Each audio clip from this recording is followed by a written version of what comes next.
Reincarnation ng businesswoman sa school. Kabanata 236.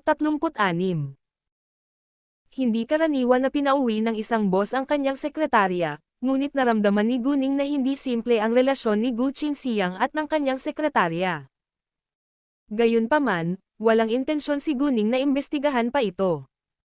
Bagamat hindi niya maayos ang pakikitungo sa pamilya ni Gu Qingxiang, mayroon siyang mga pamantayang moral. Gayunpaman, umaasa siyang si Lin Liwan ang mismong nakahanap nito, at ito ay magiging kawili-wili. Umuwi si Guning ng halos 9 ng gabi. Ipinadala ni Leng Xiaoteng si Guning sa labas ng G-Zone. Muling nagkaroon ng mahabang halikan ang dalawa, at muling naon si Leng Xiaoteng. Siya ay lubhang nangangailangan ng malamig na paliguan upang malinis ang kanyang isip ngayon. Kaya pagkatapos mawala si Guning sa kanyang paningin, tumakbo si Leng Xiaoteng sa lugar ni Xu Jinchen at naligo ng malamig. Mas gamaan ang pakiramdam niya pagkatapos. Sa mga sumunod na araw, kumain si Guning kasama si Leng Xiaoteng sa tanghali at hapon. Si Chu Pihan at ang iba pa ay nagreklamo tungkol dyan, dahil walang oras si Guning para sanayin sila ngayon. Ang mga ugat ng kwentong ito ay mula sa pinagmulan ng novel BN. Nag-isip sandali si Guning. Siguro ito na ang tamang panahon para ipakilala sa kanila si Leng Xiaoteng, kaya niyaya niya silang sabay na kumain sa Miyerkules ng hapon. Dahil alam nilang magkikita sila ng boyfriend ng kanilang amo, excited ang lahat. Sa sandaling natapos ang huling klase, tumakbo si Chu Pihan sa ika-4 na silid-aralan, ngunit hindi pa sila tapos. Malakas na sinabi ni Chu Pihan sa guro, "Kumusta, G? Zhang, tapos na ang oras." Ang guro ay nagplano na ipagpaliban ang klase ng 2 minuto, ngunit pinutol siya ni Chu Pihan. Pinandilatan niya si Chu Pihan, ngunit walang pakialam si Chu Pihan. Mga ad ng pub future. Hindi alam ni Guning ang sasabihin. Pagkatapos noon, isang grupo nila ang naglakad patungo sa labas. Hinimok din sila nina Chu Pihan at Haoran na magmadali. Hindi na sila makapaghintay na makilala ang nobyo ng kanilang amo. "Oh, boss, sino sa inyo ang mas magaling makipag-away?" Biglang naisip ni Haoran ang tanong na iyon. "Oh, paano ko malilimutan? Ang boyfriend mo ay isang military officer, kaya dapat talagang magaling siyang makipaglaban." "Siya nga pala, normal na sundalo ba ang boyfriend mo o galing sa Special Forces?" "Kung galing siya sa Special Forces, sobrang astig," sabi ni Chu Pihan. At ang iba ay tumingin lahat kay Guning para sa sagot. "Naglilingkod siya sa Special Forces, at mas mahusay siya kaysa sa akin," pagmamalaki ni Guning. "Wow! Boss, sa wakas may nakilala ka na mas magaling sa iyo," sabi ni Chin Zixan na may pananabik. "Natalo din ako sa huling pagkakataon noong nasa kompetisyon din ako sa Sitoye," sabi ni Guning. "Sa tingin ko ito ay pantay," sabi ni Zhang Tianping. Hindi matukoy ng mga tagalabas ang pagkakaiba. "Mas mahusay si Sitoye kaysa sa aming boss sa mga kasanayan, ngunit nawala siya sa pananaw ng karanasan, dahil ang Sito ay mas matanda at mas may karanasan kaysa sa aming boss. Gayunpaman, hindi niya nagawang kontrolin ang laro at limitahan ang aming boss, na hindi naiiba sa isang pagkabigo." Malinaw na sinabi ni Chu Pihan ang kanyang komento. Hindi may kakaila, sinabi ni Chu Pihan ang totoo. "Tama si Pihan. Ibig sabihin, nanalo pa rin ang boss namin," sabi ni Moke. Tumango ang lahat. Mukhang tama, pero sa totoong sitwasyon o laban, mas magaling ka man sa skills o experience, ang punto ay manalo. At 5 minuto lang ang laban namin, wala namang mapatunayan. Masasabi ko lang sa iyo na sinubukan ko na ang aking makakaya, at iyon na. Hindi ipinagtatanggol ni Guning si Sitoye, o tinatanggihan ang sinabi ni Chu Pihan. Naniniwala lang siya na iisa lang ang nagwagi sa isang kompetisyon, hindi mahalaga kung bakit ka nanalo. Sumang-ayon ang lahat kay Guning at hindi nagtagal ay ibinaba ang paksa. Nang makarating sila sa labas, sumakay ang mga babae sa kotse ni Haoran, habang ang mga lalaki ay sumakay ng taxi. Sabay silang pumunta sa Yui Restaurant. Mga ad ng Pub Future. Sinabi na ni Guning kay Leng Xiaoteng na magkikita sila ng kanyang mga kaibigan, kaya nag-book muna siya ng pribadong kwarto. Sa patnubay ng isang waiter, pumunta sila sa pribadong silid, at kumatok sa pinto nito. "Pumasok ka na, please."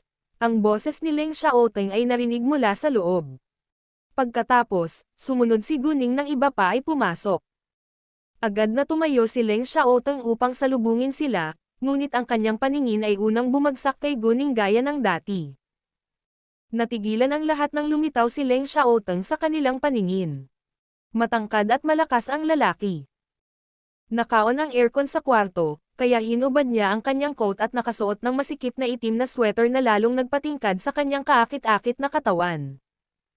Mayroon din siyang mga natatanging tampok na binubuo ng isang perpektong mukha. Sa pagharap sa sorpresa ng lahat, si Leng Xiaoteng ay hindi nagpakita ng anumang hindi pagkagusto, ngunit hindi siya sanay na maging sentro ng focus ng lahat. "Halika at maupo ka." Ibinuka ni Guning ang kanyang bibig at pinutol sila. Biglang sinabi ni Chu Peihan, "Nice to meet you, brother-in-law." Parehong nagulat sina Leng Xiaoteng at Guning, ngunit nasiyahan ang lalaki sa titulo. Alam niyang lahat sila ay humanga kay Guning at iginagalang siya bilang kanilang amo pati na rin ang panganay na kapatid na babae.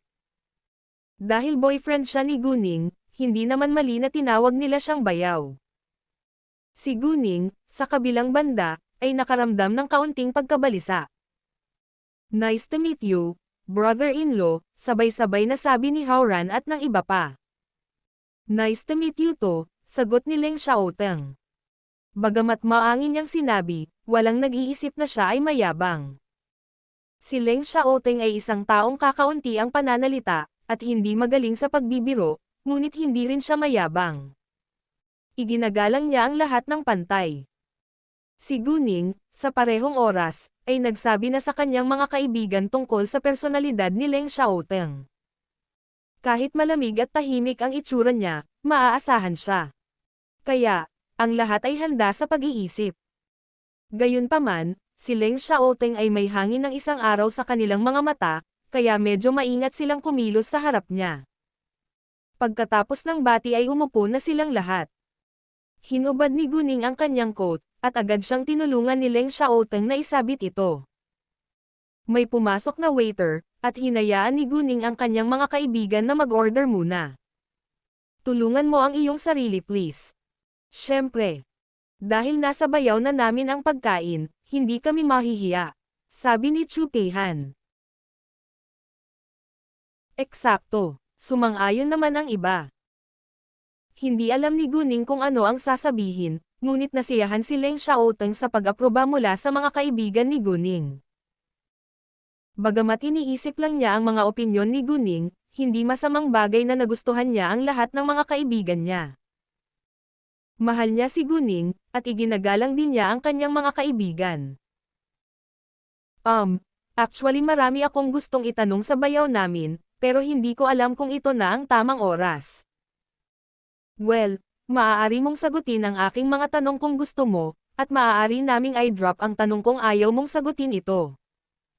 Gusto lang naming malaman ang higit patungkol sa iyo," sabi ni Chu Peihan. Nagkaroon siya ng nag-aalab na pagnanais na magchismis. "Oo naman," hindi tumanggi si Leng Xiaoteng. "Ilang taon ka na at saan ka nakatira?" 26 at nakatira ako sa kabisera. Minarkahan ng Enya Euro Rapture ang paunang pag-host ng kabanatang ito sa Enya Euro LSN. "May sarili ka bang bahay? Magkano ang ipon mo?" "Mayroon akong 600 square meter large quadrangle, isa. Sa arkitektura. Ang quadrangle o quad ay isang espasyo o patio. Kadalasang hugis parihaba, parisukat o paaba ang plano, ang mga gilid nito ay buo o higit sa lahat ay inookupahan ng mga bahagi ng isang malaking gusali o ilang mas maliliit na gusali. Sa kabisera, hindi ako masyadong malinaw sa ipon ko." Jesus! Nagulat ang lahat, kabilang si Guning. Isang 600 square meter na malaking quadrangle sa kabisera. Dapat super mayaman ka. Panipi. Napakataas ng presyo ng bahay sa kabisera, at ang isang quadrangle sa downtown ay hindi bababa sa daan-daang milyong yuan. Mga ad ng pub future. Ang ibig mo bang sabihin ay napakalaki ng iyong ipon para malaman mo ang eksaktong numero? Nanatiling tahimik si Leng Xiaoteng. Wala siyang pakialam sa pera, kaya hindi niya alam kung magkano ang ipon niya hanggang ngayon. Nagulat na naman ang lahat. Sa akin. Ikaw ay dapat na isang tao na may mataas na kalidad. Napaka-unreal. Hindi makapaniwala si Chu Peihan sa kanyang narinig. Matapos ang mahabang paghinga, idinagdag ni Chu Peihan, "Bro-in-law, sigurado ka bang wala ka ng ibang girlfriend, o talagang kasal ka na at nakikipaglaro lang sa amo namin?" Siyempre hindi. Natigilan si Chu Peihan. Maya-maya pa'y nasa mesa na ang mga pagkain na may kasamang beer. Maliban kina Haoran at Leng Xiaoteng na magdadrive, ang iba ay nasiyahan sa pag-inom. Dahil hindi makakainom ang bayaw dahil siya ang magdadrive, kaya boss, uminom ka sa ngalan niya. Nagmungkahi si Chu Peihan. Hindi tumanggi si Guning. Hindi big deal sa kanya ang pag-inom ng beers. Hindi sila gaanong uminom, dahil nagsasaya lang sila. Pagkatapos kumain, iminungkahi ni Haoran na pumunta sa kanyang V5 bar. Gayunpaman, hindi sumang-ayon si Chu Peihan. Ayokong pumunta sa V5 bar every time. Nakakatamad. Tara na sa Dihaw Clubhouse this time. May boxing match sa 10 p.m. Ang Dihaw Clubhouse ay kabilang sa Qinggang, at isang high-end na entertainment place. Kumuha sila ng maraming profesional na boksingero para magsagawa ng mga laban sa boxing sa clubhouse, at bukas sila para sa mga hamon. Maaari ding tumaya ang mga mamimili, at ang rate ay 1:2. Walang mga laban sa boxing araw-araw, ngunit magpo-post sila ng anunsyo isang araw bago. Karaniwan, mayroong 2 o 3 boxing sa loob ng isang linggo. Sa mga araw na ginanap ang mga laban sa boxing, palaging siksikan ang Dihaw Clubhouse, at ang mga bisita ay kailangang mag-order ng mga tiket isang araw bago. Oh, tama. Paano ko malilimutan? Tuwang-tuwa si Haoran at hindi na siya pumayag na pumunta sa Dihaw Clubhouse. Ang lahat ng iba ay may parehong ideya. Karamihan sa kanila ay interesado sa pakikipaglaban, kaya mahilig silang manood ng mga laban sa boxing. Walang pakialam si Guning kung saan sila sumunod, kaya sumunod na lang siya sa kanila. Hindi rin ito pinansin ni Leng Xiaoteng. Pupunta siya kahit saan kasama si Guning. Napakagabi na ngayon. Pwede ba tayong makakuha ng tiket? Tanong ni Moke. Bagamat hindi pa siya nakakapunta doon, alam niya ang mga patakaran. Mga ad ng pub future. Huwag kang mag-alala, ako ang hahawak nito, sabi ni Chu Peihan. Saka siya tumabi para may tawagan, dahil ayaw niyang malaman ng iba ang koneksyon niya sa Dihaw Clubhouse. Si Chu Peihan ay hindi miyembro ng Qinggang, ngunit pamilyar siya sa lahat ng senior management sa CTF. Madalas siyang bumisita sa Dihaw Clubhouse, kaya mayroong isang eksklusibong pribadong silid na may pinakamagandang tanawin na nakalaan para sa kanya. Maaari siyang pumunta doon kung kailan niya gusto. Gayunpaman, kailangan pa rin niyang tumawag muna, at sinabihan niya ang mga manggagawa sa Dihaw Clubhouse na huwag ilantad ang kanyang tunay na pagkatao. Pagkaraan ng ilang sandali, bumalik si Chu Peihan at sinabi sa kanila na nalutas na ang problema. Pagkatapos ay kinuha ng lahat ng mga babae ang kotse ni Leng Xiaoteng, habang ang mga lalaki ay sumakay sa kotse ni Haoran, patungo sa Dihaw Clubhouse. Pagdating nila sa Dihaw Clubhouse, pasado 9:00 pa lang ng gabi, at masyado pang maaga para sa boxing match. Samantala, ang lahat ng mga bisita ngayong gabi ay maaaring sumali sa lottery upang manalo ng isang mahusay na premyo. Ngunit ang premyo na maaaring mapanalunan ng mga bisita sa mga pribadong silid ay mas mahalaga kaysa sa makukuha ng mga bisita sa paligid ng mga mesa. Kung ang isang panauhin sa pribadong silid ay nanalo ng pinakamataas na premyo, ang bill ay nasa bahay ngayong gabi. Gayunpaman, ang bayad sa pribadong silid ay hindi kasama, dahil ang isang bisita ay kailangang mag-order ng isang pribadong silid bago siya sumali sa lottery. Anyway, Hindi naman ganoon kalaki ang pag-order ng table o private room, pero mas mataas ang presyo ng pagkain at inumin dito. Gayunpaman, ang bilang ng mga tao ay limitado sa 10. Kung mayroong higit sa 10 mga tao sa paligid ng isang mesa o sa isang pribadong silid, ang mga dagdag na tao ay kailangang magbayad ng ika-10 ng singil. Mayroon lamang 9 na tao sa grupo ni Gunning at ng kanyang mga kaibigan, kaya naabot nila ang pamantayan. Si Gunning ang may pananagutan sa pagpili ng pulang sobra mula sa isang itim na kahon. Sa tulong ng kanyang jade eyes, madali niyang kinuha ang pulang sobra na may pinakamataas na premyo. Buksan mo na. May premyo ba tayo? Excited ang lahat. Binuksan ni Gunning ang pulang sobra, at ito ang pinakamataas na premyo. Lahat ng iba pang tao sa kwarto, pati na ang waiter ay namangha. Pambihira para sa mga panauhin na makuha ang una, pangalawa o pangatlong premyo at ito ang pinakaunang pagkakataon na may nanalo sa pinakamataas na premyo. Mayroong humigit kumulang 100 pulang sobre sa itim na kahon, ngunit mayroon lamang 50 pribadong silid sa Dihaw Clubhouse, kaya mahirap manalo ng premyo. Wow! Ang pinakamahusay na premyo. Hindi ako makapaniwala sa aking mga mata. Totoo ba? Boss, napakaganda mo. Niyakap ni Chu Pihan si Gunning nang may pananabik. Bagamat walang intensyon si Chu Pihan na hayaan silang magbayad ng bill ngayong gabi, magandang balita na si Gunning ang nanalo ng pinakamataas na premyo. Ang bulwagan sa Dihaw Clubhouse ay napakalaki, halos 400 metro kwadrado. May isang patag na lugar sa gitna na 6 na metro kwadrado ang lapad. Kapag may laban sa boxing, ito ay isang plataporma para sa boxing. Kung walang laban sa boxing, ito ay isang entablado para sa mga pagtatanghal ng pagsasayaw. Ang lahat ng mga pribadong silid sa ikalawang palapag ay nakapalibot sa bulwagan. Ang silid na nakaharap sa gitnang bulwagan ay isang malaking bintanang mula sa sahig hanggang sa kisame, at ang mga bisitang nakaupo sa loob ay malinaw na makita ang bulwagan at plataporma. Kung sakaling may masamang paningin ang ilang bisita, mayroon ding 3 set ng binocular sa silid. Si Gunning at ang kanyang mga kaibigan ay naghihintay sa silid para sa laban sa boxing ngayong gabi. Bago magsimula ang laban sa boxing, nagkukwentuhan sila habang nagiinuman. Lumipas ang oras, at hindi nagtagal ay nasakop na ng mga tao ang Dihaw Clubhouse. Nung almost 10 PM na, naghiyawan ang mga tao. Chen Xing, Chen Xing, Chen Xing. Si Chen Xing ay nagtatrabaho sa Dihaw Clubhouse bilang isang regular na boksingero. Ang kanyang pinakamahusay na record ay ika-9 sa pambansang kompetisyon sa boxing 3 taon na ang nakalilipas, at nanalo ng ikatlong gantimpala sa Southern Division. Isa rin siya sa top 50 sa isang international boxing competition. Bagamat hindi gaanong kahanga-hanga ang kanyang record, siya ay isang sikat at mahusay na boksingero. Hindi naging madali ang maging isang kilalang boksingero sa libu-libong boksingero. Sa katunayan, maraming mas mahuhusay na boksingero sa Qinggang.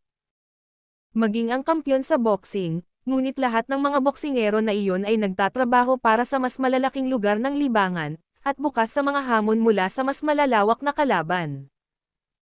Ang CTF ay isang third-tier city lamang, kaya walang masyadong mahilig sa boxing, at sapat na mayroon silang regular na boksingero. Matatagpuan ang punong tanggapan ng Qinggang sa CTG. Na isang umuunlad na second-tier sa lungsod, ngunit ang legal na negosyo ng Qinggang ay pangunahing nakatuon sa isang nangingibabaw na lungsod sa timog, ang CTZ. CTZ ay maihahambing sa kabisera sa ilang lawak. Nagpakita ang mga boksingero noong ika-10 ng gabi.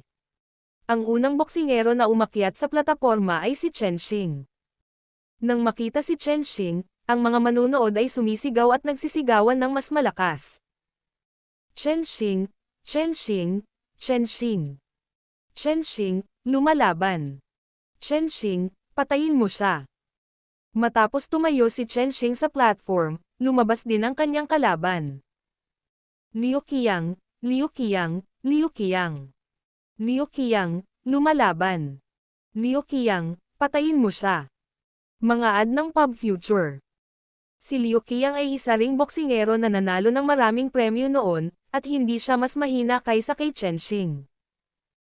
Higit sa lahat, nagkaroon ng matagal ng sama ng loob sa pagitan ni Liu Qiang at Chen Xing. Natalo si Liu Qiang sa isang kompetisyon laban kay Chen Xing noong nakaraang pagkakataon, kaya sabik siyang manalo. Eksaktong dumating siya para kay Chen Xing sa pagkakataong ito kaya magiging kapana-panabik ang laban sa boxing ngayong gabi. Nagkatinginan sina Liu Qiang at Chen Xing sa platform. Chen Xing, kanina pa. Sinabi ni Liu Qiang kay Chen Xing, ngunit ang kanyang saloobin ay tila hindi maganda. Talaga. Nakakagulat na pumunta ka dito para sa akin. Gusto mo bang mawala ulit? Sarkastikong sabi ni Chen Xing.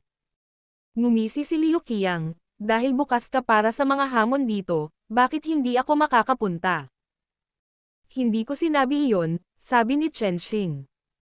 Ang pinagmulan ng debo ng kabanata na ito ay maaaring masubaybayan sa N0V3LB1N. Si Liu Qiang ay sumangot lang ng malamig, at hindi na nagsalita. Pagkatapos nito, isa-isang ipinakilala ng host sina Liu Qiang at Chen Xing. Sa pribadong silid, tinanong ni Hao Ran si Guning, "Boss, alin sa tingin mo ang mananalo?" Wala akong ideya. Parang pantay-pantay sila. Bagamat minsang natalo si Liu Qiang, hindi ito nangangahulugan na muli siyang matatalo. Dahil naglakas loob siyang hamanin muli si Chen Xing, kailangan niyang magtiwala sa kanyang sarili sa pagkakataong ito, sabi ni Guning. Ano sa tingin mo? Tanong ni Hao Ran kay Chu Pihan at iba pa.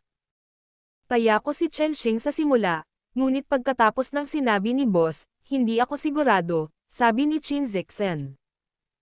Kahit na, posibleng talunin muli ni Chen Xing si Liu Qiang. Bet ko pa rin si Chen Xing, dagdag ni Chu Peihan. Gusto mo bang tumaya? Nagmungkahi si Zhang Tianping nang may pananabik. Siyempre. Ang boring naman kung hindi habang nanonood kami ng boxing match, sabi ni Hao Ran. Pinindot niya ang service bell para tumawag ng waiter.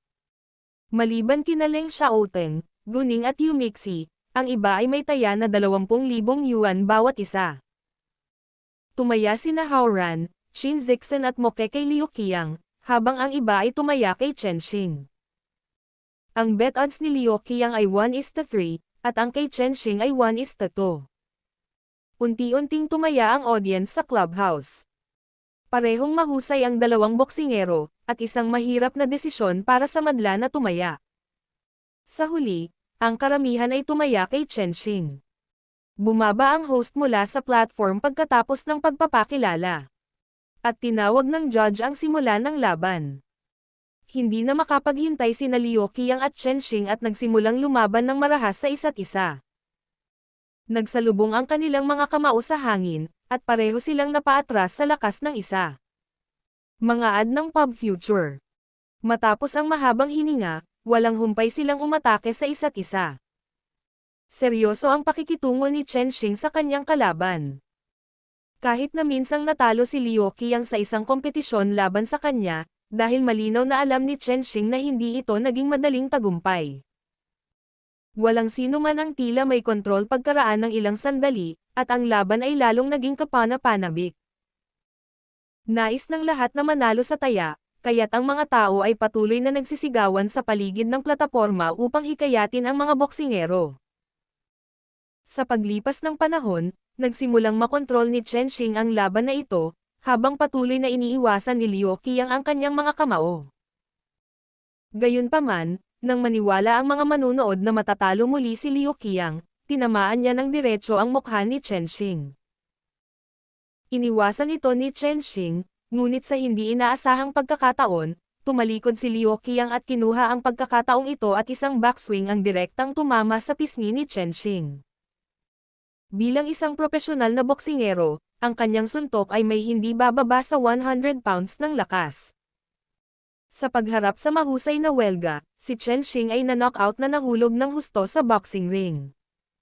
Hindi pwede. Nagulat ang lahat. Paano ito posible? Biglang tumayo si Chu Pihan mula sa kanyang upuan. Hindi siya makapaniwala sa kanyang mga mata. Malinaw na mananalo si Chen Xing, kaya paano siya natalo ng biglaan? Posible naman actually. Walang mananalo hanggang sa huling segundo, malumanay na ngumiti si Guning. Sa totoo lang, napansin ni Guning na umiiwas si Liu Qiang para makahanap ng magandang pagkakataon na bigyan ng huling suntok si Chen Xing. Hindi sigurado si Guning kung magagawa niya ito, ngunit tila nagtagumpay siya. Sa platform, sinimulan ng judge ang countdown, 10, 9. Bumangon ka na. Palakas ng palakas ang sigaw ng mga manunood kay Chen Xing. Kasama si Chu Pihan at ang iba pa.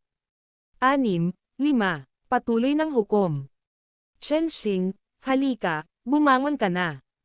3, 2, 1. Sa huli, nabigo si Chen Xing na tumayo.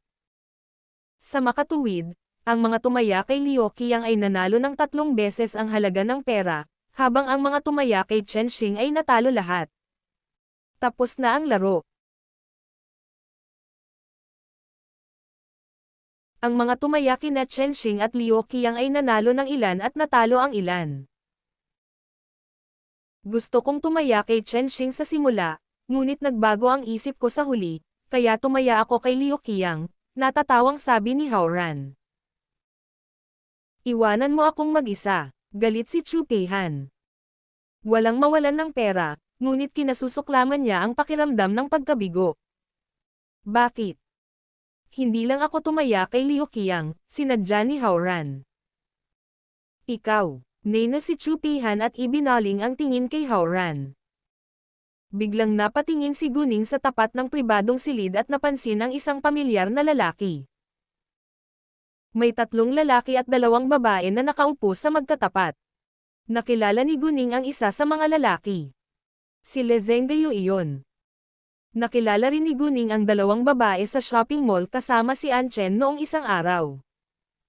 Sila ay si Chen Mengqi at ang kanyang kaibigan.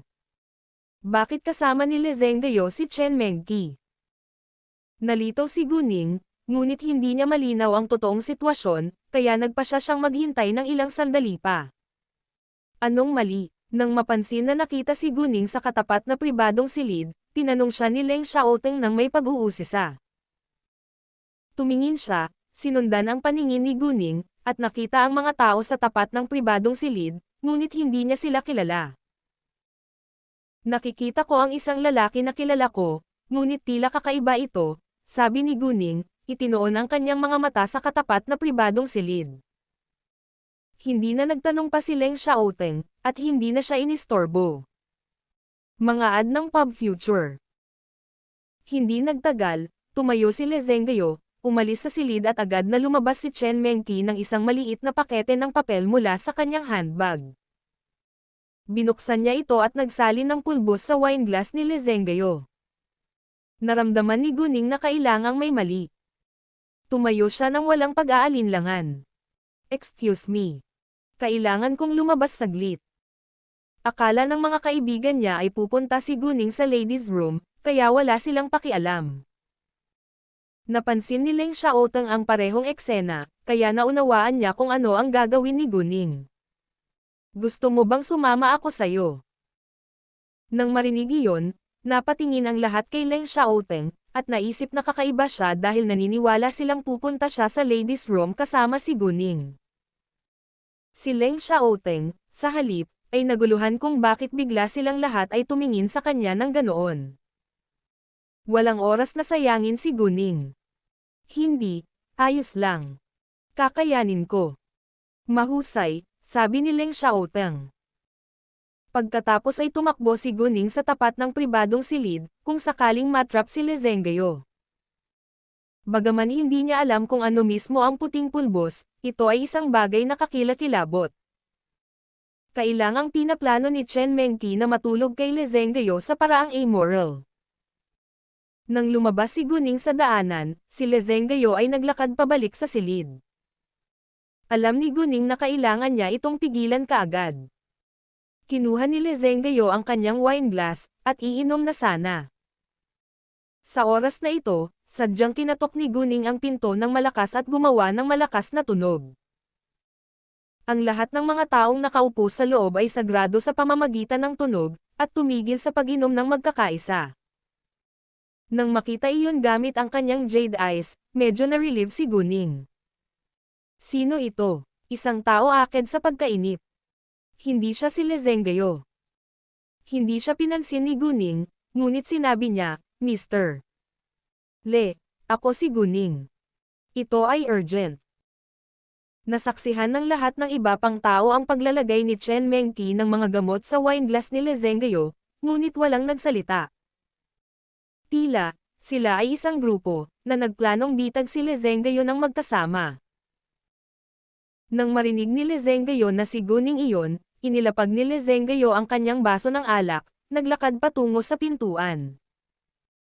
Bagamat hindi niya alam kung bakit nagmamadali si Guning, kaibigan siya ni Anchen at hindi niya ito maaaring pansinin. Binuksan ni Lezengyo ang pinto, maingat na sinabi kay Guning, Miss Gu, pwede ba akong tumulong? Ikaw. Nagulat si Chen Mengqi nang makita si Guning. Ang babaeng nakaupo sa tabi ni Chen Mengqi ay nagulat din. Mga ad ng Pub Future. Binigyan ni Guning si Chen Mengqi ng nakakaalam na sulyap, na naging dahilan upang manginig si Chen Mengqi, ngunit hindi siya naniniwala na alam ni Guning ang kanyang ginagawa. Magkakilala ba kayo? Tanong ni Lezengyo. Hindi naman. Isang beses lang kami nagkita, pero nakakabilib, sabi ni Guning na may labis na interes. Nagbago ang mukha ni Chen Mengqi, at agad siyang pinutol, tigilan mo yan. Ano? Miss Chen, hindi pa ako tapos, bakit kailangan ko pang tumigil? At bakit ka nagpapanik? Itinaas ni Guning ang mga sulok ng kanyang mga labi, at nagtanong sa isang makabuluhang paraan. Ikaw, galit si Chen Mengqi, ngunit hindi alam kung paano sasagutin. Miss Gu, anong emergency ang mayroon ka? Napansin ni Lezengyo na hindi nakasundo si Guning kay Chen Mengqi, ngunit ayaw niyang maantala ang emergency ni Guning. Mabuti naman ngayon. And I just want to have a glass of wine with Miss Chen. Pwede ba akong pumasok? Sabi ni Guning, saka dirdiretsong naglakad papasok. Nagulat ang lahat sa biglaang paggalaw ni Guning. Sa presensya ni Lezengyo, hindi makatanggi si Chen Mengqi, kaya't sumagot siya, oo naman, wala iyon. Tapos itinaas niya yung wine glass niya. May bagong baso sa tabi, at ibinuhos ni Lezengyo ang alak para kay Guning. Miss Chen, magpalat tayo ng salamin. Nag-evil smile si Guning, at inabot ang wine glass ni Lezengyo kay Chen Mengqi. Nagulat at nataranta ang lahat. Alam ba niya? Hindi, imposible. Paano niya malalaman? Miss Gu, akin ang wine glass na ito. Hindi maintindihan ni Lezengyo kung bakit ginawa iyon ni Guning, naging may baso na ng alak sa kamay ni Chen Mengqi. Miss Gu, anong gusto mong gawin? May wine glass na ako, bakit kailangan kong gumamit ng baso ng ibang tao? Sinubukan ni Chen Mengqi ang kanyang makakaya upang manatiling kalmado. Kahit na nalaman ni Guning ang kanyang sikreto, hindi niya ito aaminin. Ano? Big deal ba ito? Ito ay isang bagong baso ng alak, sabi ni Guning. Ikaw, syempre hindi iinom ni Chen Mengqi ang alak sa baso. Miss Gu, hindi alam ni Lezengyo kung ano ang ginagawa ni Guning, ngunit ang kanyang pag-uugali ay napakakakaiba. Ginoo. Le, kung nagtitiwala ka sa akin, mangyaring tumahimik sandali, mahinahong sabi ni Guning. Si Lezengyo ay isang negosyante at naramdaman niya kaagad na may mali pagkatapos ng paalala ni Guning. Bakit ayaw bitawan ni Guning ang baso ng alak? May iba pa ba sa alak? Biglang naisip ito ni Lezengyo at hindi nasiyahan. Gayunpaman, dahil sinabihan siya ni Guning na tumahimik sandali, nagpa siya siyang hintayin kung ano ang susunod na mangyayari. Ang dalawa pang lalaki ay natatakot na ilantad ang kanilang mga sarili, kaya pinuna nila si Guning. Miss, may sariling wine glass si Mengqi, kaya bakit kailangan mo siyang pilitin na gumamit ng isa pa? Eksakto, kahit kaibigan ka ni Executive Le, Tatawagan namin ang mga security guard kapag hindi ka tumigil. Mabuti, mangyaring tumawag sa mga security guard ngayon din. Sa tingin ko mas mabuting tumawag ka rin ng pulis, namumula si Gunning, at parang hindi man lang natakot. Ikaw. Nagbago na naman ang mga mukha nila. Kung tatawag sila ng pulis, maaari silang malantad. At ngayon ay natitiyak nila na may dapat malaman ang batang babae na ito. Ang tanong ay paano? Walang pinalampas na detalye si Lezengayo, at napagtanto niyang malamang may ginawa silang magkasama sa likod niya. Iinom ka ba, o hindi? Malamig na tinitigan ni Gunning si Chen Mengqi. Galit si Chen Mengqi pati na rin sa takot, at hindi nakapagsalita. Ayaw mong uminom mag-isa. Hayaan mo akong tulungan ka. Ngumisi si Gunning. Bago pa makapag-react si Chen Mengqi, pinilit ni Gunning na ibuka ang kanyang bibig at diretsyong ibinuhos ang inumin sa kanyang lalamunan. Ang baso ng alak sa kamay ni Chen Mengqi ay nagkapira-piraso sa lupa, ngunit siya ay labis na natakot para alalahanin iyon. Gayunpaman, lumaban siya ng walang kabuluhan, at ang inumin ay nasa kanyang tiyan ngayon. Ang unang paglabas ng kabanatang ito ay naganap sa N0 Velbian site. Mga ad ng Pub Future. Nagulat ang iba pang mga tao, ngunit huli na para pigilan ito. Hinayaan ni Gunning si Chen Mengqi pagkatapos, at ang huli ay halos mabulunan sa kamatayan habang sinusubukang ilabas ang inumin. Ikaw. Pinandilatan ni Chen Mengqi si Gunning, ngunit wala siyang magawa ngayon. Sa loob ng ilang segundo, nahimati si Chen Mengqi na nahulog sa sofa. Ang dalawa pang lalaki ay natakot at hindi nang ahas na magsalita. Sino ang gumawa nito? Galit na galit si Lezengayo. Agad namang nagpaliwanag ang isang lalaki, Executive Le, wala itong kinalaman sa amin. Ideya iyon ni Chen Mengqi. Eksakto. Si Chen Mengqi mismo ang gumawa nito, at wala kaming alam tungkol dito. Gusto lang naming makita kung ano ang gagawin niya, kaya nanatili kaming tahimik. Patawarin mo kami, pakiusap ng isa pang lalaki. Bagamat nakipagtulungan sila kay Lezengayo, halos hindi sila maihahambing sa kanya. Kung tatapusin ni Lezengayo ang kanilang deal, maaaring mawalan ng malaking halaga ang kanilang kumpanya. Maging ang kaibigan ni Chen Mengqi ay nagsabi na ito ay sariling ideya ni Chen Mengqi. Kung gayon, dapat mong malaman kung bakit niya ginawa iyon. Tanong ni Gunning. Sa katunayan, alam na niya ang sagot mula sa saloobin ni Chen Mengqi kay Lezengayo. Gusto niya si Lezengayo, ngunit mahal ni Lezengayo si Anchen, kaya binalak ni Chen Mengqi na idroga si Lezengayo at matulog sa kanya. Tama si Gunning. She liked Executive Le, pero ayaw ni Executive Le, so she planned to sleep with Executive Le and get pregnant. Kung ganoon, magiging kanya si Executive Le, sabi ng babaeng kaibigan ni Chen Mengqi. May matinding puot sa mga mata ni Lezengayo. Alam niyang may gusto si Chen Mengqi sa kanya, pero nasabi na niya dito na mahal niya si Anchen. Hindi na ito binanggit ni Chen Mengqi, at naisip niya na sumuko na ito sa kanya. Gayunpaman, sa kanyang pagtataka, siya ay nagpaplano sa kanyang likuran. Kung hindi dahil kay Gunning, siya ay nakulong. Kung siya ay nakulong, masusuklam siya at malamang na hindi siya bibigyan ni Anchen ng pag-asa. Sa pag-iisip niyan, lalong nagalit si Lezengayo. Ang malamig niyang tingin na parang matalas na kutsilyo ay sumulyap sa dalawang lalaki. Dahil gusto niya ang isang lalaki, dapat kayong dalawa ang magsama sa kanya ngayong gabi. Kung maglakas loob kang suwayan ang utos ko, tatapusin ko kaagad ang deal sa kumpanya mo. Hindi mahina si Lezengayo. Kung sino man ang nagtangkang bitag sa kanya, babayaran niya ang tao at hindi mahalaga kung siya ay nagtagumpay o hindi. Mga ad ng Pub Future. Bagamat si Chen Mengqi ang naglagay ng droga sa kanyang inumin.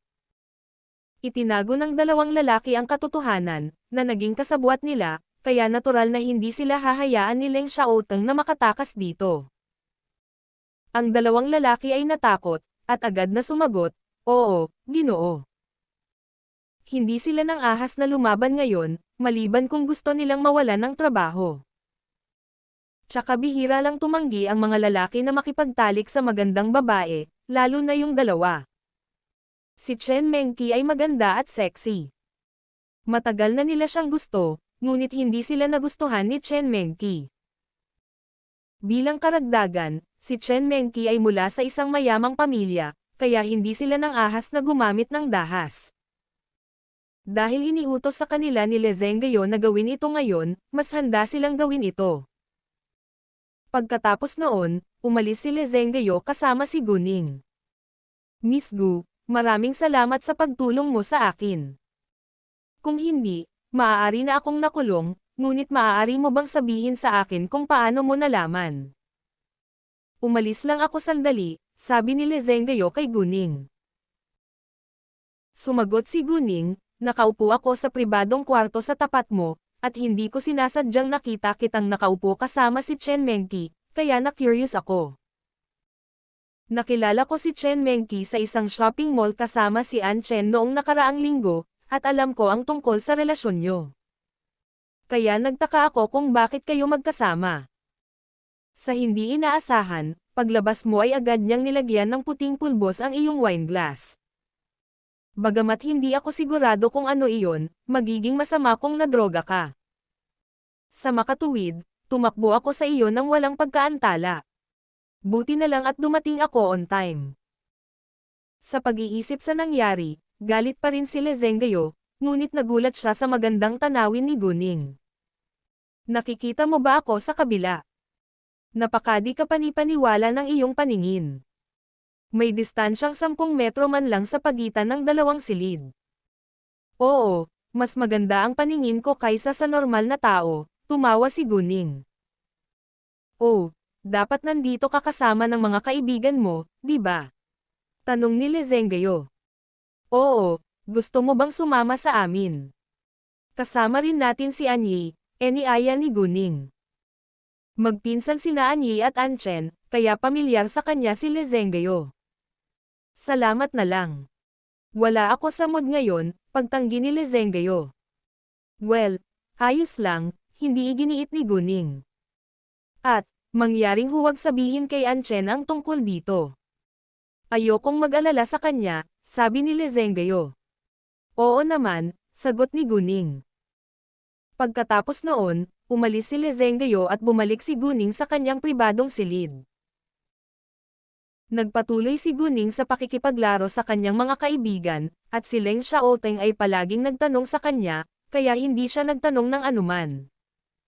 Bumaba si Le Zhengguo sa counter.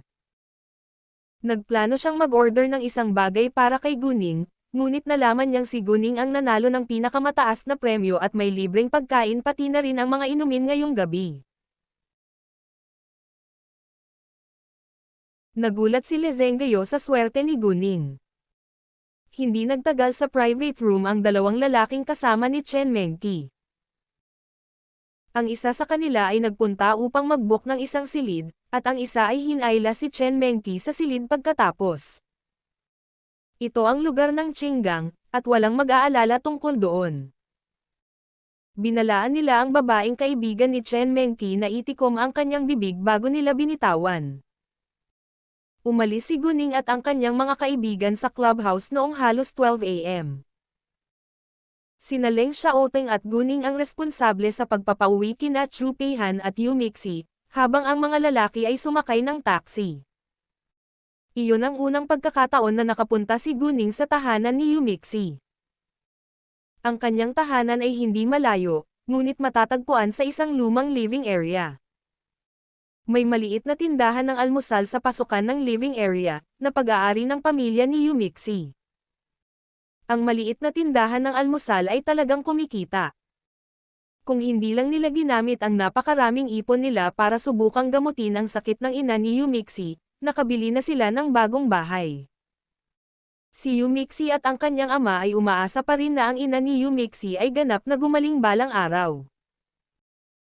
At mas pinahahalagahan nila ang pamilya kaysa sa isang bahay. Sa kabutihang palad, sa tulong ng kapangyarihan ni Guning, ang ina ni Yumexi ay ganap ng gumaling.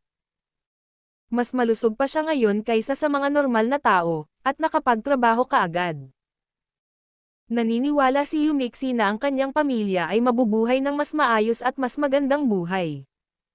Mga ad ng pub future. Minsan ay ilalagay ni Guning ang kanyang kapangyarihan kay Guman at sa iba pa niyang pamilya, para lahat sila ay malusog at mukhang bata pa sila ngayon. Habang nasa daan, hinatid ni Leng Xiaoteng si Guning pabalik sa Fenghua Luxury Mansion, sinadya niyang magmaneho sa mababang bilis, dahil ayaw niyang mahiwalay kay Guning.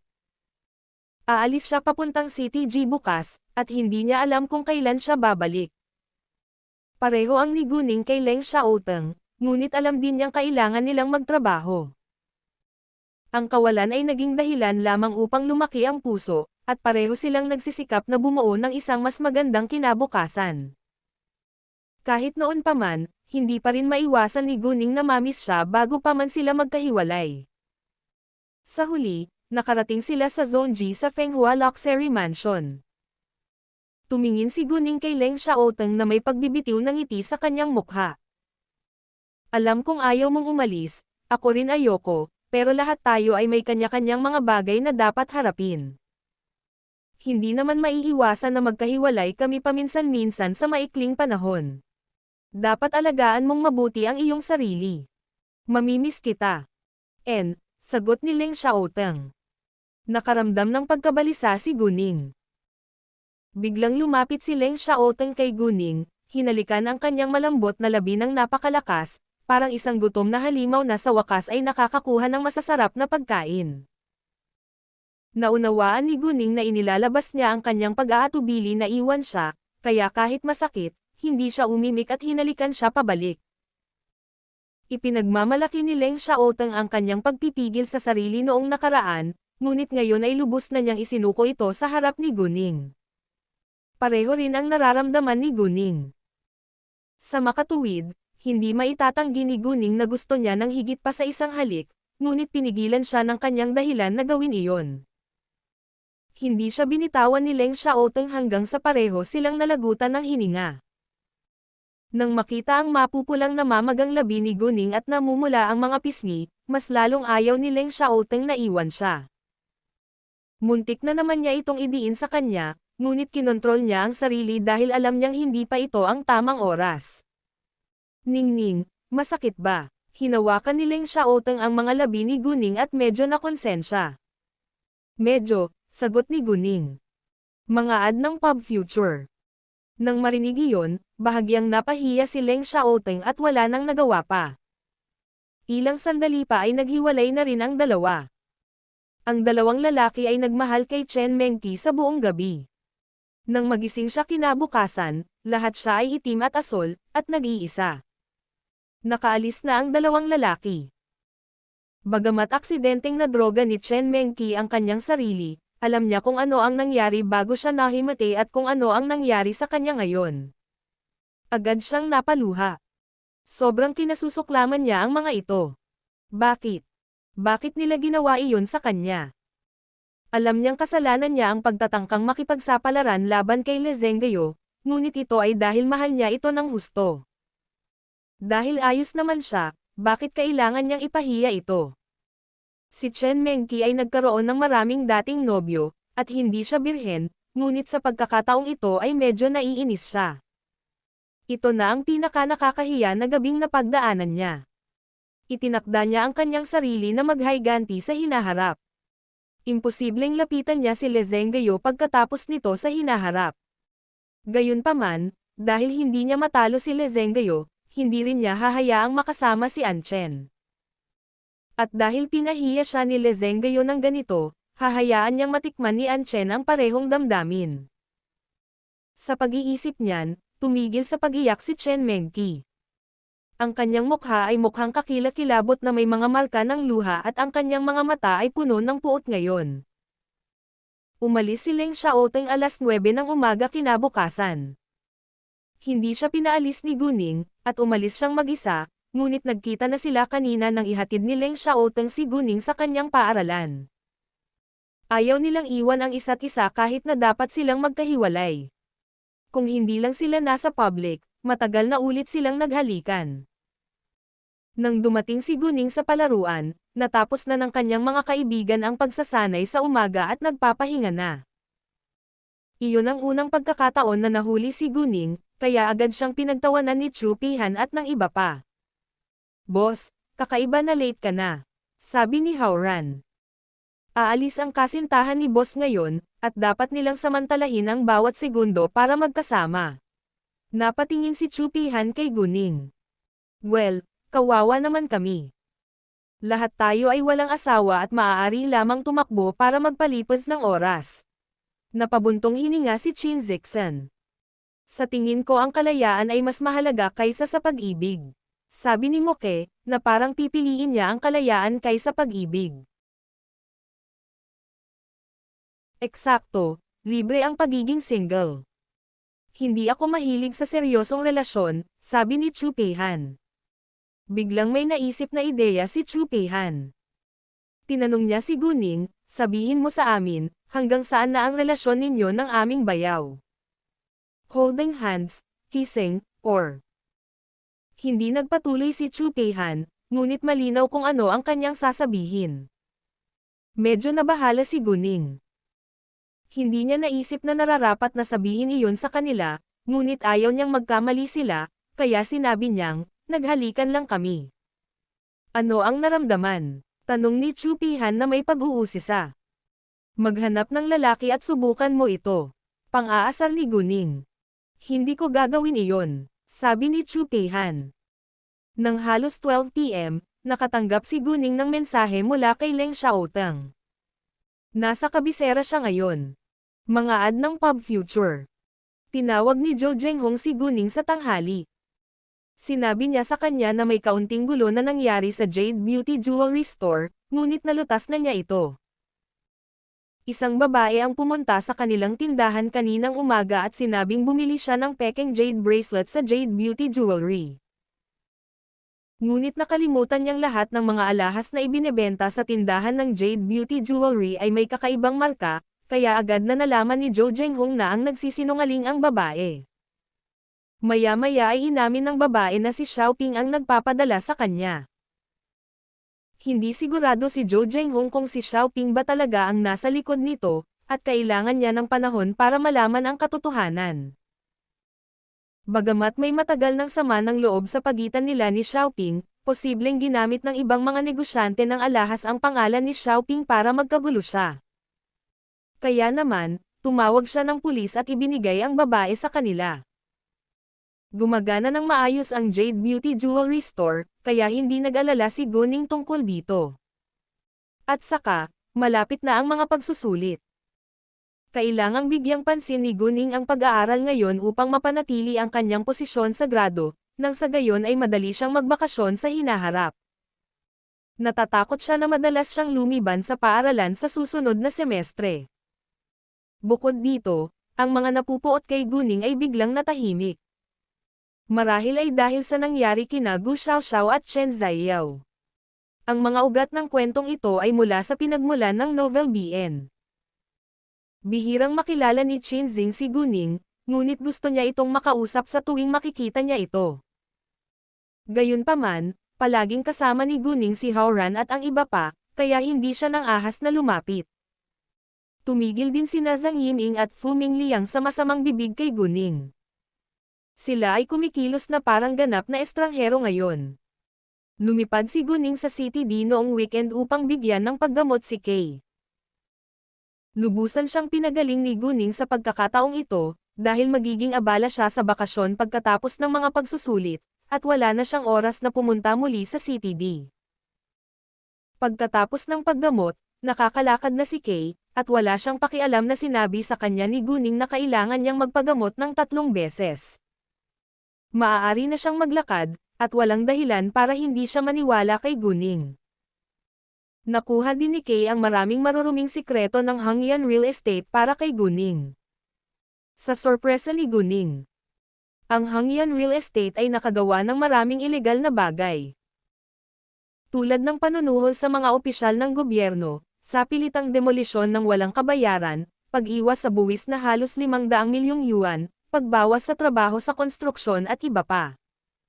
Bukod dito, dalawang mahalagang opisyal ang nasangkot. Sila ay ang vice-alkalde na si Liu Shikon at ang direktor ng Roads and Traffic Authority, si Wei Chengguan. Ang mga materyales na ibinigay ni Kay kay Guning ay ebidensya ng kanilang mga krimen. Pareho silang tumanggap ng panunuhol tungkol sa maraming ari-arian, at bawat isa sa kanila ay may dalawang mistress. Ipinadala rin ni Kay kay Guning ang mga address at mga mapagmahal na larawan ng kanilang mga mistress. Ang higit na ikinagulat ni Guning ay nasangkot din sila sa isang homicide. Kapag nalantad ang mga materyales, si Liu Shikon at Wei Chengguan ay itatapon sa bilangguan ng walang pag-aalinlangan. Kung ganoon, kung gusto ni Guning na maghayganti kay Hang Yan, si Liu Shikon at Wei Chengguan ay maaapektuhan din. Hindi isang madaling bagay para kay Guning na isang karaniwang mamamayan lamang na paalisin sila sa pwesto. Kinailangan ni Liu Shikon ang suporta mula sa isang mas maimpluwensyang tao. Kung iniulat ito ni Guning ayon sa pamamaraan, siya ay ititigil bago pa man siya magsimula. Mga ad ng Pub Future. Ito ay hindi maliit na bagay na madali niyang mahawakan. Kaya ang pinakamabisang paraan ay ang ibigay ang ebidensya sa isang makapangyarihang tao na nagawa at handang alisin sa pwesto si Liu Shikon.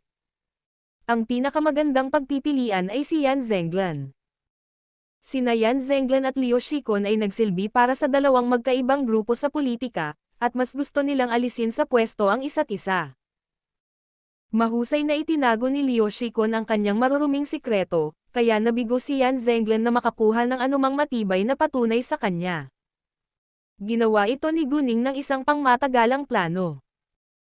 Pinlano niyang makuha ang Hangyan Real Estate at palawakin ang Shenghua Real Estate sa pamamagitan ng paggawa nito sa hinaharap.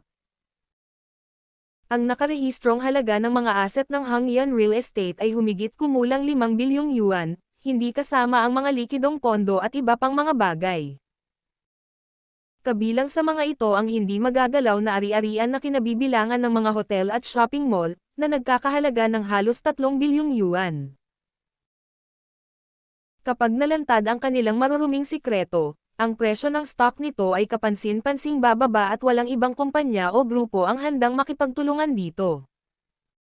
Ang huling halaga nito ay magiging 2 bilyong yuan sa pinakamaraming. Ang isang proyekto na 2 bilyong yuan ay isang malaking deal para kay Guning ngayon, at hindi niya ito kayang bayaran. Kaya naman, nagplano siyang makipag-usap kay Yan Zenglan tungkol sa Hangyan Real Estate pagkabalik niya mula sa Province Y. Sa daan mula sa airport papunta sa Fenghua Luxury Mansion pagkatapos lumipad si Guning pabalik sa CTF, isang larawan ang sumilay sa mga mata ni Guning. Sa isang abandonadong bodega, pinalibutan ng ilang lalaki si Anchen at akmang aatakehin siya ng sex. Nagpumiglas at sumigaw si Anchen, ngunit walang tumulong sa kanya. Sa kabilang banda, si Chen Mengqi ay tumawa ng masama at tila nasisiyahan. Naramdaman ni Guning na kailangang may mali. Si Chen Mengqi ay maghihiganti sa sarili kay Anchen. Alam ni Guning ang lokasyon ng bodega mula sa larawan, at agad niyang sinabihan ang taxi driver na baguhin ang direksyon at pumunta doon. Sa kabutihang palad, hindi malayo ang bodega, ngunit tumagal ng hindi bababa sa 5 minuto upang makarating doon mula sa paliparan. Kasabay nito, may tumigil na sasakyan sa labas ng isang abandonadong bodega. Itinulak ang pinto, at 4 na lalaki ang tumalon mula doon. Binuhat ng isa sa kanila si Anchen na halatang walang malay mula sa kotse, naglalakad papasok sa bodega at isinara ang gate nito. Sa bodega, hinihintay na sila ni Chen Mengqi. Nagmukha siyang masama at natuwa nang dinala nila si Anchen sa loob. Lumapit si Chen Mengqi kay Anchen na inilagay sa lupa. Nakatingin siya kay Anchen ng mapagpakumbaba. Gisingin mo siya. Gusto kong maramdaman niya ang nangyayari habang may malay siya. Walang pag-antala, binuksan ng isang lalaki ang isang bote ng tubig na ibinuhos ito ng diretso sa mukha ni Anchen. Hindi nagtagal, nag-react si Anchen. Nang tuluyang magkamalay si An Chen at makita ang apat na lalaki kasama si Chen Mengqi, nagulat siya at natakot. Ano ang balak mong gawin? Sinubukan ni An Chen na tumayo nang walang kabuluhan. Well, syempre hahayaan kitang matikman ang pakiramdam na niloko ng maraming lalaki na magkasama, sabi ni Chen Mengqi, at ang kanyang mga mata ay puno ng matinding puot. Nang marinig iyon, namutla ang mukha ni An Chen. Nanginginig siya sa takot. Chen Mengqi, bawal iyan. Ano ngayon? Mayroon ka bang anumang patunay na nagpapakita na ginawa namin ito? Panunuyan na tanong ni Chen Mengqi. Siya ay tila hindi natatakot sa lahat. Ikaw. An Chen, huwag mo akong sisihin dito. Kung may gusto kang sisihin, kasalanan ni Le Zhengguo. Kahit na palagi kitang inaayawan, hindi ko naisip na saktan ka. Kung si Le Zhengguo ay hindi. Iniisip kung ano ang nangyari noong araw na iyon, ang mukha ni Chen Mengqi ay nabaluktot sa galit. Siya ay nagplano sa likod ni Le Zhengguo noong una, ngunit hindi niya matanggap ang resulta. Galit din si An Chen. Chen Mengqi, alam mong karapat-dapat ka. Bagamat hindi pa mag-asawa sina An Chen at Le Zhengguo, sila ay kasing lapit ng pamilya. Kung may nanakit kay Le Zhengguo, may inis din siya. Kung hindi dahil kay Guning, si Le Zhengguo ay nakulong ni Chen Mengqi. Nahirapan lang si Chen Mengqi sa kanyang ginawa. Sa malakas na tunog, sinampal ni Chen Mengqi ang mukha ni An Chen. Ikaw. Lahat ng ito ay dahil sa iyo. Kung hindi dahil sa iyo, handa na sana akong tanggapin ni Le Zhengguo. Mga ad ng Pub Future. Halos mabaliw si Chen Mengqi dahil sa katotohanang mahal ni Le Zhengguo si An Chen at hindi siya pinansin. Sa totoo lang, kung hindi dahil kay An Chen, hindi sana babalik si Le Zhengguo sa CTF at hindi magkakaroon ng pagkakataon si Chen Mengqi na makilala siya. Kinuha ni Chen Mengqi ang isang kamera na nakatutok kay An Chen. Ipapadala ko sa kanya ang video na niloko kanila, at nagtataka ako kung mamahalin ka pa rin niya pagkatapos nito. Nag-amok ngayon si Chen Mengqi. Chen Mengqi, hindi mo magagawa iyon. Hindi mo kaya, sigaw ni An Chen sa galit at desperasyon. Hindi ko kaya. Well, hindi ikaw ang bahala ngayon. Ngumiti si Chen Mengqi na may paghamak. Maaari ka nang magsimula ngayon. Pagkatapos, naglakad ang apat na lalaki patungo kay An Chen. Hindi, labis na takot si An Chen. Pinilit niyang tumayo, ngunit nahulog sa kalahati. Nadroga siya, kaya wala siyang lakas ngayon at kahit hindi siya nadroga, hindi niya nagawang makipaglaban sa apat na malalaking lalaki. Isang lalaki ang sumugod kay An Chen, kinaladkad siya sa lupa, at hahalikan sana siya. Sa oras na ito, isang putok ng baril ang biglang tumunog. Lahat sila ay natakot, at ang kamera sa kamay ni Chen Mengqi ay nahulog sa sahig. Ang mga lalaking iyon na handang halayin si An Chen ay tumindig sa likas na hilig. What the F***? May nakatuklas ba sa atin? Takot na tanong ng isang lalaki. Mga hudlum lang sila, at takot mahuli. Akala nila ay pulis ang may hawak ng baril. Magtago muna tayo. Nadismaya si Chen Mengqi, ngunit ayaw din niyang mahuli. Kung siya ay mahuli, wala siyang pagkakataong makapaghiganti kay An Chen. Mayroong higit sa isang gate ng warehouse na ito. Kaya agad silang tumakbo sa likod ng pinto. Napakalaki ng bodega, at nagtagal bago sila makapagtago. Sa sandaling iyon, pumasok si Guning at nahuli sila bago sila nakatakas. Mga ad ng Pub Future. Nang dumating si Guning sa labas ng bodega na ito, ginamit niya ang kanyang jade eyes, at napansin na nasa panganib na si An Chen. Kaya't bumunot siya at nagpaputok ng baril upang pigilan sila bago siya pumasok. Sa sandaling sumugod si Guning sa bodega. Si Chen Mengqi at iba pang mga lalaki na bubuksan na sana ang pinto sa likod, walang kamalay-malay na lumingon sa likod, at lahat sila ay namangha nang makita si Guning sa halip na mga pulis. Hindi nag-aksaya ng oras si Guning, at tumakbo sa kanila at sinuntok sila sa loob ng ilang segundo. Galit na galit ngayon si Guning, kaya sinaktan niya sila ng malakas at walang simpatiya. Parehong bali ang mga paa ng isang lalaki, na-dislocate ang mga braso ng isa, ang tadyang ng isa ay nabali sa kalahati, at ang huli ay nasugatan ng husto at siya ay nahimatay kaagad. Gayunpaman, lahat sila ay buhay pa rin. Hindi magdudulot ng problema si Guning sa sarili. Para kay Chen Mengqi, patuloy siyang sinampal ni Guning bago niya hinawakan ng mahigpit ang kanyang leeg. Namutla ang mukha ni Chen Mengqi, at agad siyang nalagutan ng hininga, at pakiramdam niya ay namamatay na siya. Walang intensyon si Guning na patayin siya, ngunit nagpasya siyang takutin hanggang mamatay. Ang unang pag-post ng kabanatang ito ay naganap sa pamamagitan ng N0V3L, B11N. Si An Chen, sa kabilang banda, ay hindi alam kung ano ang nasa isip ni Guning. Nag-aalala siya na mahihirapan si Guning kapag namatay si Chen Mengqi, kaya pinutol niya si Guning. Ningning, hayaan mo na siya. Kung patay na siya, makulong ka. Huwag kang mag-alala. Alam ko ang ginagawa ko, sagot ni Guning. Naniwala si An Chen kay Guning at nabuhayan siya ng loob. Pagkatapos ay hinihagis ni Guning si Chen Mengqi sa lupa ng buong lakas. Si Chen Mengqi ay nasa paghihirap, ngunit hindi makapagsalita. Tumingin si Guning sa kanya at malamig na sinabi, Chen Mengqi, babayaran mo ang ginawa mo. Pagkatapos noon, hindi siya pinansin ni Guning at tumalikod, naglakad papunta sa An Chen. An Chen, okay ka lang ba? Ayos lang ako. Maraming salamat sa pagdating mo sa tamang oras, kung hindi. Bagamat ligtas si An Chen ngayon, natatakot pa rin siya.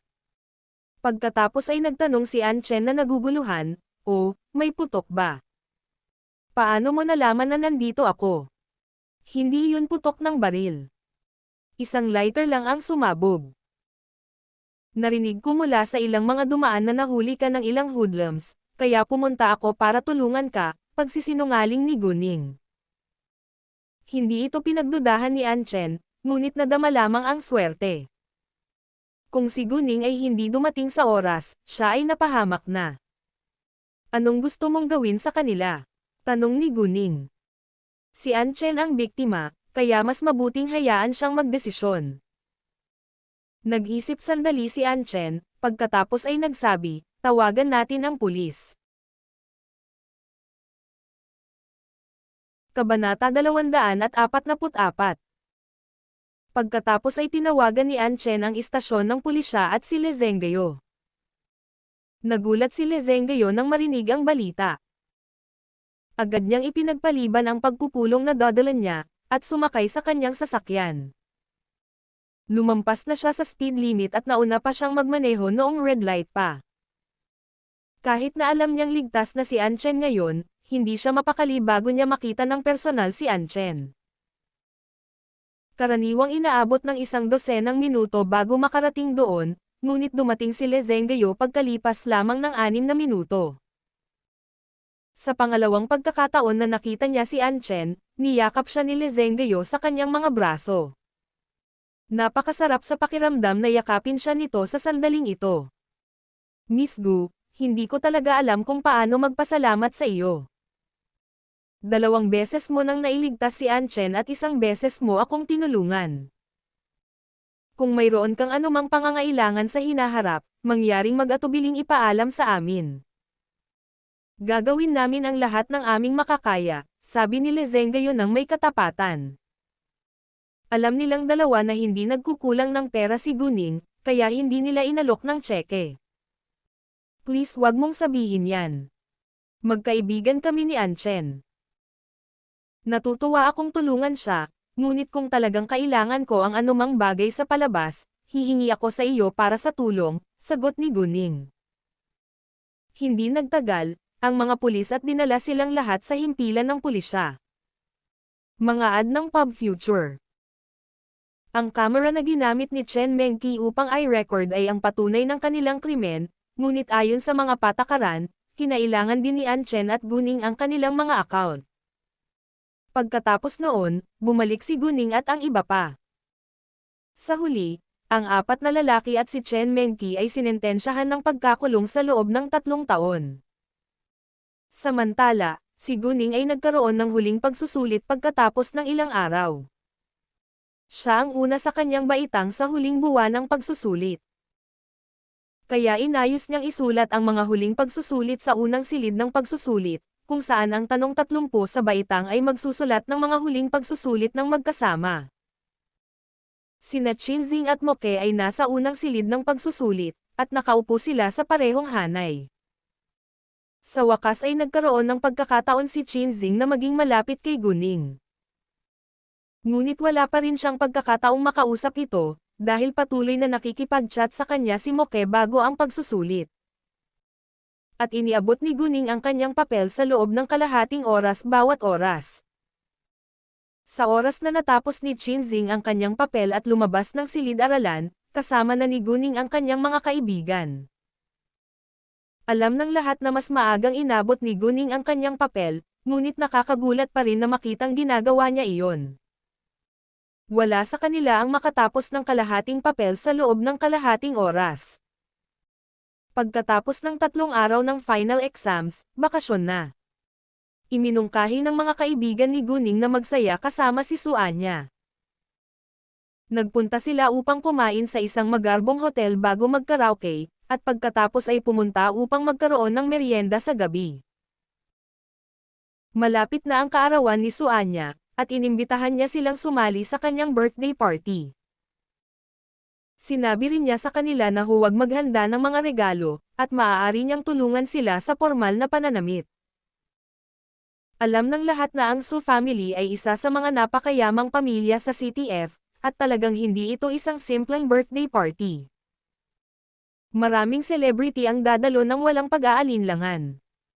Gayunpaman, imposibleng hindi maghanda ng mga regalo si Guning at ang kanyang mga kaibigan. Hindi sila nagpaalam sa isa't isa hanggang sa gabing iyon. Sila ay nagkaroon ng maagang bakasyon sa taglamig ngayong taon, at ito ay 23 araw ang layo mula sa pagdiriwang ng bagong taon, na naging kalamangan ni Guning. Mga ad ng Pub Future. Karamihan sa kanyang mga kaibigan ay kailangang dumalo sa mga klase kahit sa panahon ng bakasyon sa taglamig. Ngunit hindi niya gagawin ang parehong bagay, higit sa lahat dahil wala siyang gaanong oras para dito. Mayroon na siyang abalang schedule para sa bakasyong ito sa taglamig. Lilipad siya sa lungsod G bukas ng hapon, at mananatili doon ng ilang araw bago umalis patungong probinsya Y.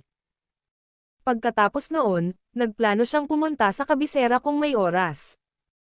Mag-aaral siya sa isang unibersidad sa kabisera makalipas ang kalahating taon. Kaya gusto niyang makahanap ng angkop na lupain para sa isang gusali ng opisina para sa kanyang kumpanya sa lalong madaling panahon.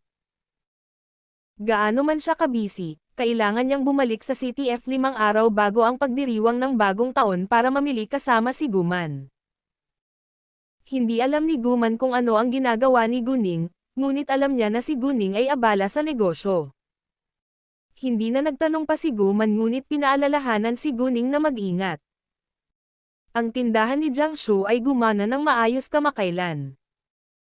Nakagawa lang siya ng isang deal na malaki ang kita hanggang ngayon, ngunit ang kanyang tindahan ay umuunlad, at mayroon ding 10,000 yuan ang kita sa isang linggo.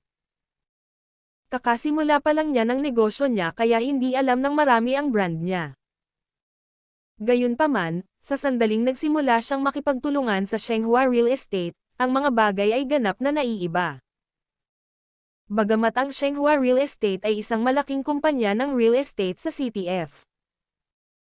Hindi ito malaki kumpara sa ibang mga kumpanya sa industriyang ito, at halos 1 bilyong yuan lang ang mga asset nito.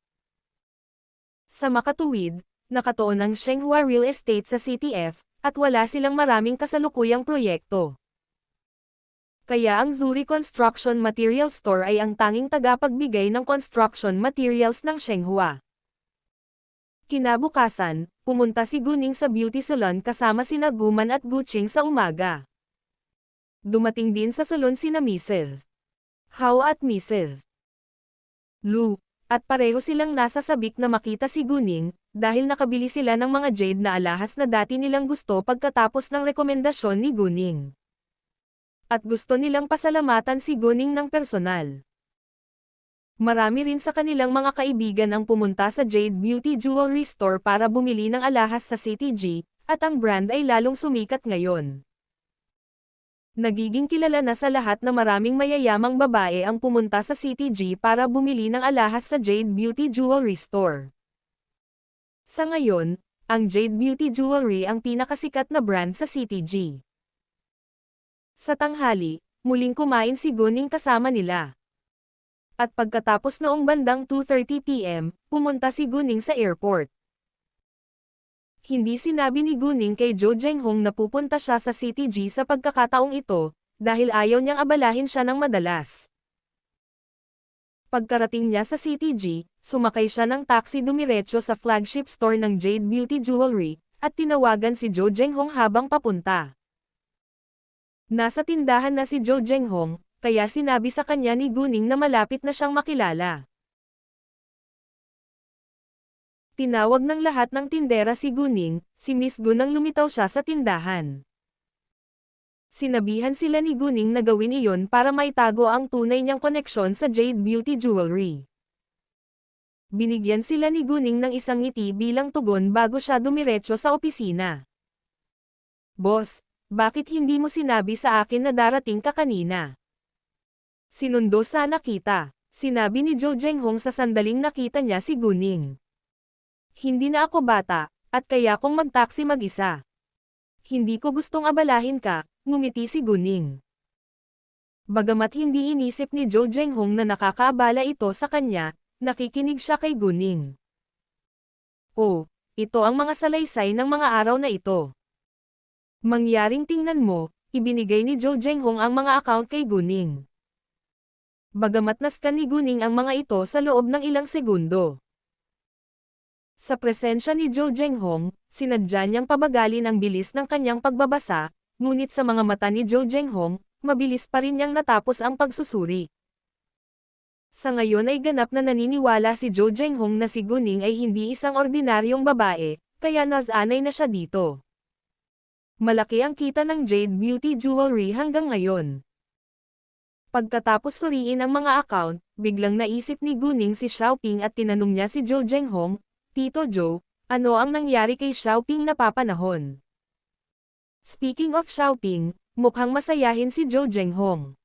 Pagkatapos ng nangyari noong nakaraan, kumuha ako ng isang tao sa kanyang kumpanya at inilantad ang isang iskandalo na palihim nilang pinapalitan ang jade na may mataas na kalidad ng jade na may mababang kalidad para linlangan ang mga mami.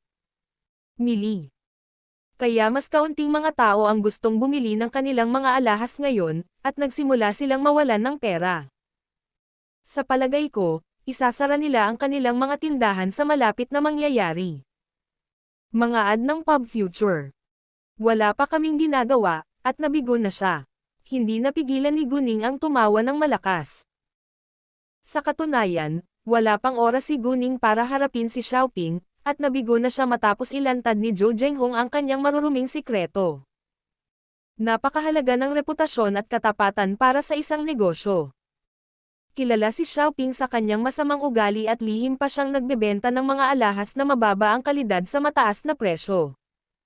Siya ay tiyak na mabibigo. Kailangan mong mag-ingat sa mga araw na ito. Kung naramdaman ni Xiaoping na na-corner siya, malamang nasusubukan niyang mag-higanti sa iyo. Payagan ang lahat ng mga kawani na magkaroon ng kamalayan tungkol dito. Dapat tayong lahat ay maging mas maingat, sabi ni Guning. Hindi siya nag-aalala na mapinsala ni Xiaoping ang Jade Beauty Jewelry, ngunit nag-aalala siya na baka susubukan niyang saktan si Jo Jenghong at ang kanyang mga tauhan. Wala nang mas mahalaga kaysa buhay. Oo naman, gagawin ko, sagot ni Jo Jenghong. Bumalik si Guning sa Clean Water Blue Sky mamaya.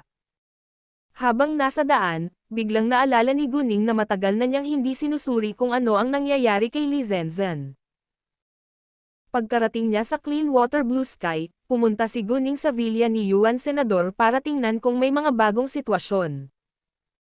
Sa villa, parehong nasa loob sina Yuan Senador at Lin Wenkong, ngunit wala sina Li Zenzan at Su Jing. Bagamat 7 PM pa lang, mabilis na dumilim sa taglamig, kaya madaling dumausda si Guning sa sala, nagtago sa isang sulok.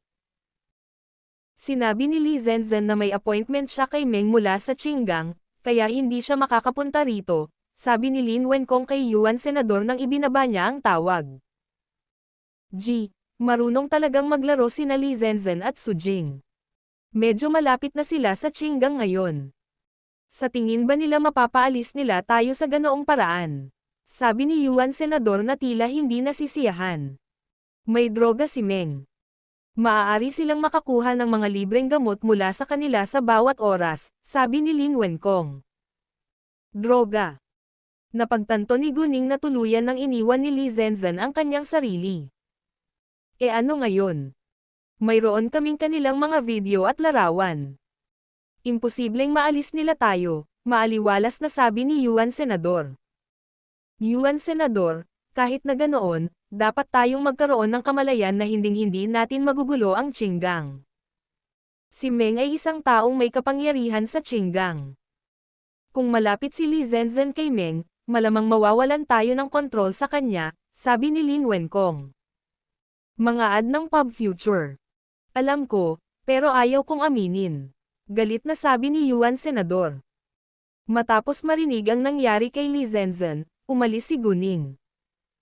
Pagbalik niya sa sarili niyang apartment, 8 PM pa lang. Wala siyang magawa, kaya nagpadala siya ng mensahe kay Leng Xiaoteng. Gusto siyang tawagan ni Guning, ngunit natatakot siyang abalahin siya.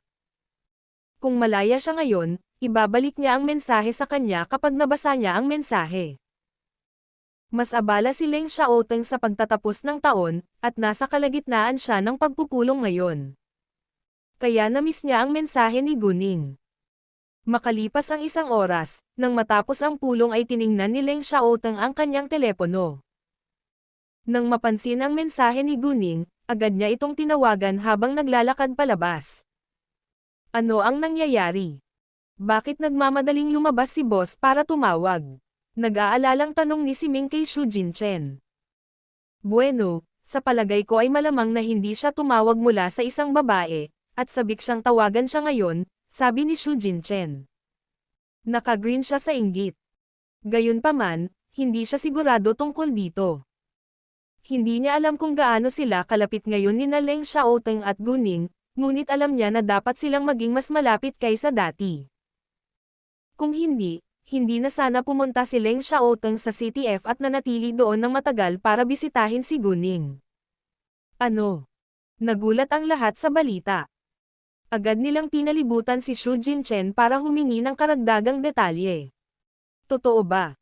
In love ba ang boss natin? May dapat kang malaman. Sabihin sa amin ngayon. Eksakto, nag-aalala kaming lahat sa kanya. Halika. Sabihin mo sa amin kung ano ang alam mo. Hula ko lang. Kung gusto mong malaman, bakit hindi mo siya tanungin sa sarili mo? Si Xu Jinchen ay hindi nang ahas na sabihin sa kanila ang sikreto ng kanyang amo, dahil siya ay mapaparusahan. Nakaramdam ng pagkadismaya ang lahat, ngunit wala ni isa sa kanila ang nang ahas na tanungin ng personal si Leng Xiaoteng. Sa katunayan, tama ang hula ni Xu Jinchen, ngunit nagpadala lamang si Guning ng mensahe kay Leng Xiaoteng sa halip na tawagan siya. Nasa isang pulong ako, at na-miss ko ang iyong mensahe, paliwanag ni Leng Xiaoteng sa sandaling sinagot ni Guning ang kanyang tawag. Ramdam ni Guning na kinakabahan siya. Hindi alam ni Guning ang sasabihin. Masyadong maingat si Leng Xiaoteng sa pag-ibig. Alam kong busy ka, kaya hindi kita pinapatawag. Nang marinig iyon, gamaan ang loob ni Leng Xiaoteng. Talagang napakaingat niya sa pag-ibig kay Guning, dahil hindi pa siya umiibig noon at labis siyang nagmamalasakit kay Guning.